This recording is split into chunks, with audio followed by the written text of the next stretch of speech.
The investment choice that you make is super important. As you can imagine, there can be several percentage difference between like a good performance and a bad performance.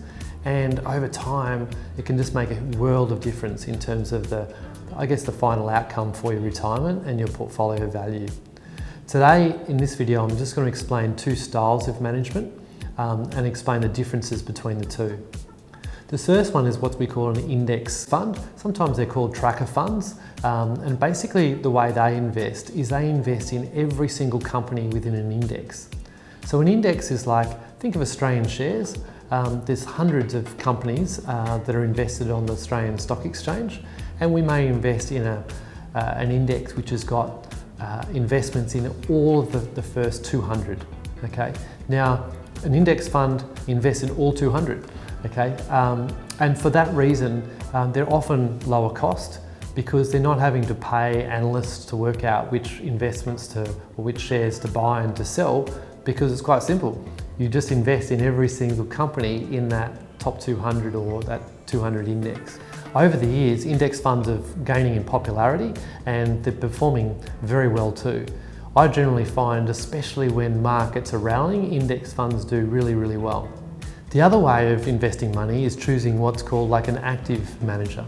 And an active manager, they're not trying to get the average of those 200 shares. They're trying to beat that average or beat that index, if you like. Now, sometimes they do and sometimes they don't, but the way they do this is instead of investing in all 200 shares, they omit some.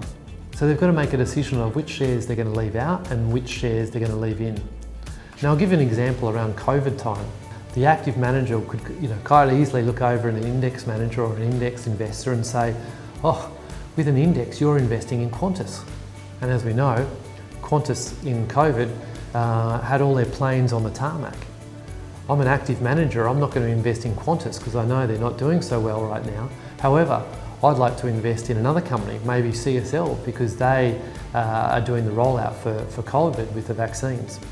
So an active manager gets to make those decisions in terms of where they invest your money in companies which they think are going to do well and potentially omit those companies that don't.